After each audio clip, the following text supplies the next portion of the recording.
We're at Kendal Wall for episode 82 of Outdoor Gear Chat. We've just been in the Scarpa bit at Kendal Wall, and it's very different in there, isn't it? I haven't been in there before. It is. It's a new addition to the wall, and it is just purely bouldering. And I'm very impressed. There's a lot of people there this morning. It's early on Sunday morning. The Scarpa event is kicking off. There's a DJ. There's shoes to try. It's got a great vibe. It's fantastic. But we've actually had to come out because of the noise. But we've actually come out with one of the Scarpa athletes, Robbie Phillips. Welcome, Robbie. Thank you.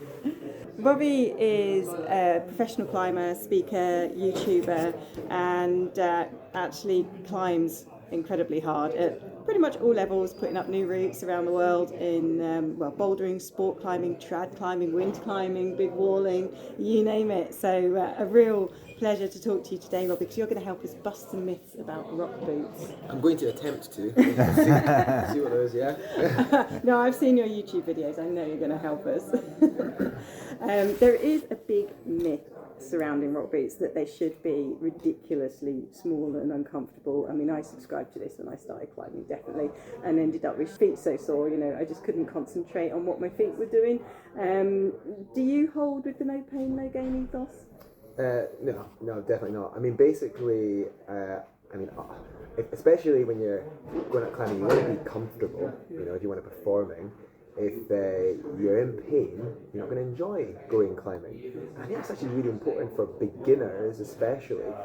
I love count how many beginner climbers, trying to ram their feet into like really tight shoes, and then they just don't enjoy the experience anymore. They don't trust their feet as a result, and then they're over gripping, and it's making it harder, and they're not improving as a result, and then they probably just don't want to go climbing as a result, Yeah. So, in terms of for pure enjoyment, I think that's really important. But actually, also from like a structural point of view, if you ram your feet into shoes, you actually over time stretch the shoes and deform them to the point where you're actually not benefiting from the function the shoe's supposed to provide for your actual climbing. So you need to actually find a sort of middle ground, and that's where fit is different to feel and shape. You have to find a shape of shoe that really fits your feet, and there's different shaped feet. That's the one thing that's great about Scarpa. We've got this like kind of map, this poster. It's available somewhere online. I'm sure you can find it, but it shows you different shaped feet, and then it shows you shoes that fit those specific shapes. So you can kind of test them out and see what kind of works for you. And anything else on that front? Is kind of the structure. If I try to think. I can't think of anything right now. No, I mean, it's absolutely music to my ears, because we do have customers coming in the shops, all the time, asking and try and crank their feet into the smallest ones. Can I try a few sizes smaller? And you're like, are you sure? Yeah. And you're sort of like trying to sort of explain exactly what you've just said. I might actually just keep this podcast on the link playing in the shops now. It's like Robbie said. Yeah, actually, and I've just remembered that's what I was going to say. So for personally, for what I do, you hear a lot of people come in and say, they ask me like, how much do you downsize your climbing shoe from your normal shoe?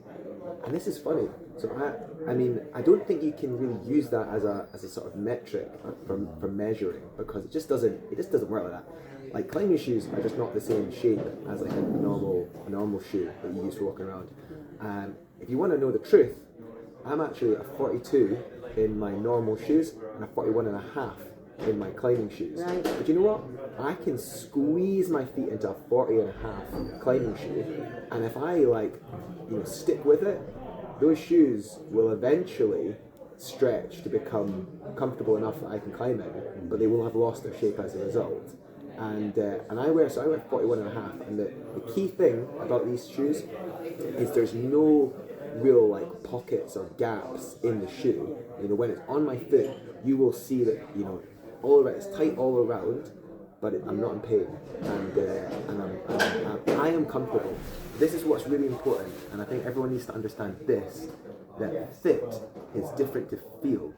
And over the years, I've done a lot of Scarpa shoe demos. I've been to climbing walls all over the UK, and a lot of people, especially when they're new to climbing, they think that because they expect climbing shoes to feel like what your normal shoes feel like, and they find it uncomfortable when shoes are tight, and it's really tricky to help people there, because it's that difficult transition.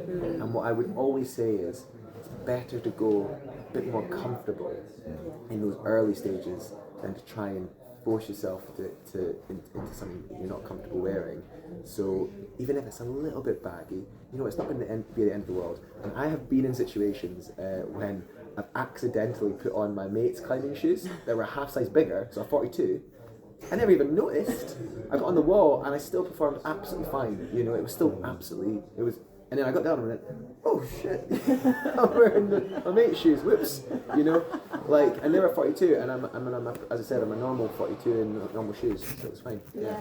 I just wonder as well, as you're talking there, surely there must be something biomechanically that can go wrong. If you're having to cram your feet into a shoe, all those muscles are getting distorted, aren't they? Surely you can't apply pressure in the same way if everything's all crunched up. Do you know what I mean? Yeah, totally. I was thinking, you just said that, I was actually thinking of a geisha. Japanese geisha. Well, absolutely. You've seen those pictures of their feet. If you're on the internet right now, just Google Japanese geisha feet, and you'll see some horrific images. And that's actually like something to be aware of. Like, if you cram your feet into shoes, that is not good for your feet, and you will deform your feet as well. I actually do have weird bunions on my big toes, and I'm pretty sure that was from cramming my feet into shoes when I was quite young, when I didn't understand that any better. Yeah. I remember having really painful big toes for a while. But you're right, ultimately climbing shoes do change the way that your feet kind of are positioned in order to provide a performance gain. So the whole point of having a high toe box is so that your toes can scrunch up and create almost like a crimp for your toes. And what that allows you to do is to get what we call precision, which is ultimately more precision. What we mean by precision is more power through those front toes, but also having a kind of allowing the sole to be a bit softer, so you still get that sensitivity. So you can have rigidity without it being super stiff in the sole, and that's where the more performance oriented shoes are kind of geared towards. But yeah, if you were to just cram your feet really hard into these tight shoes, you're going to go too far in that direction, and it's just not going to be very good for your climbing or your feet as a result. And I suppose when you look at a wall of climbing shoes, we're sitting in front of one here right now in Kendal Wall, you've got some real different shapes. You've got flat shoes that actually mirror the shape of your foot at rest, and then you've got right up to shoes that are like banana shaped, that absolutely bear no resemblance to natural foot shape at all.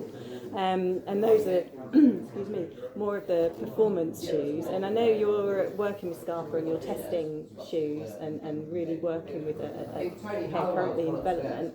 How have you been finding that? Yeah, great. I mean, I really love kind of testing new shoes. I'm lucky that as an ambassador, and particularly as someone who works closely with Scarpa, I do get to test some of the kind of newer models before they come out, and some new ideas, and provide my feedback for it. I mean, I've been with Scarpa now for over 10 years, and one of the things I was absolutely brilliant coming onto Scarpa was they got such a big range of climbing shoes. There's something for absolutely everything, and the range has grown doubled again since then. There's literally a tool for every type of climbing, every type of thing you can imagine, and it really allows you to experiment with new techniques and the way that you climb and use your feet on the wall to gain an advantage and performance. And I remember when I joined Scarpa, I was all about stiff shoes, and being a slightly heavier climber in the sort of in the sort of elite climbing spectrum, sort of 84 kilos. So I found at the time that stiff shoes were really important, because standing on small feet, I just needed a rigid edge, and that was my way of thinking. And Nathan Hoyt, who's one of the lead designers at Scarpa, really pushed me to kind of get some softer shoes. He said, honestly, try the softer shoes. You will learn to climb with them, and it will be good for you. And I was like, okay. So I got a pair of Chimeras, I think it was at the time, the early Chimeras, and I stuck with it for a few months. And it blew my mind. Suddenly I learned different technique, different styles, different ways of using my feet. And that really helped me, I guess, improve my performance and breadthen my skill sets as a result. But you know, it's interesting how you think you've learned everything you can, and then things change yet again, right? So recently, I've just had the new Furia Airs, and I got them a good. Yeah, I mean they're not out until next year, I don't think. And no one at the moment in the UK actually has a pair but me, so I'm like really lucky in that respect. And I've been blown away by these. They're so soft. They're the softest shoe in the world. And for someone who's, I guess, as I said, 84 kilos, standing on small edges, you would think you would need a really stiff shoe. But what you learn if you actually climb in soft shoes all the time is you actually strengthen your toes. Yes. And this is something that we never talk about in climbing. We talk about strengthening our fingers, but we never talk about strengthening our toes. And I've been using the Furia Air as a training tool. I was like, you know what? I'm not going to wear any other shoe for like the next few months. I'm going to climb everything in these Furia Airs and see how my toes develop. And I've been blown away. My toes are stronger than ever. I'm able to stand on really tiny edges and feel everything through them and still get the support I need. And it's funny, going back onto like say my favourite pair of all-round shoes, which are the Instinct VS or VSRs, they're like bloody clogs. It's like such a crazy thing to go back to them. And I'm like, God, I don't know if I like these shoes anymore. I do, I obviously do. They're great for fit for purpose, you know. But because I've been climbing with your airs all the time, I'm really engaged with those. So it's really good to have, I think, a range of shoes, if you can, across the spectrum of stiff to soft, so you can really, develop your climbing and test out these different styles. And as I said, strengthen your toes. Use it kind of the way you would use a beast snake or a fingerboard to strengthen your fingers. Right, yeah, oh, that's fascinating. And actually, that kind of leads in really nicely because there's always this kind of simple belief between stiffer shoes being more durable, softer shoes being less durable. We're all wanting to keep our kit lasting as long as possible. Rock shoes are a big investment, all footwear is these days. How do you feel about resoling? So I absolutely love resoling, and I will be honest, since I started getting my shoes regularly resoled by Scarpa in, I think it was 2016 as that started, I have never actually asked for a pair of climbing shoes, a new pair of climbing shoes. Wow. I have been given new pairs to test. I think I do have a lot of climbing shoes, but basically I have like loads of Instinct VSs, VSRs for example, and I just get them recycled, resold, like regularly. Some pairs eight times resold. Yeah, they've been resold a lot. The one thing they do have a kind of shelf life for the resale.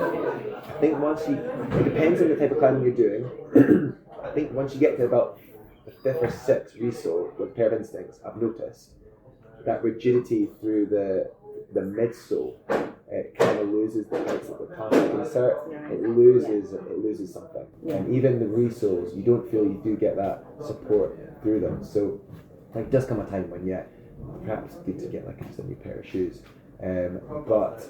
But yeah, I mean, I think resoling is phenomenal.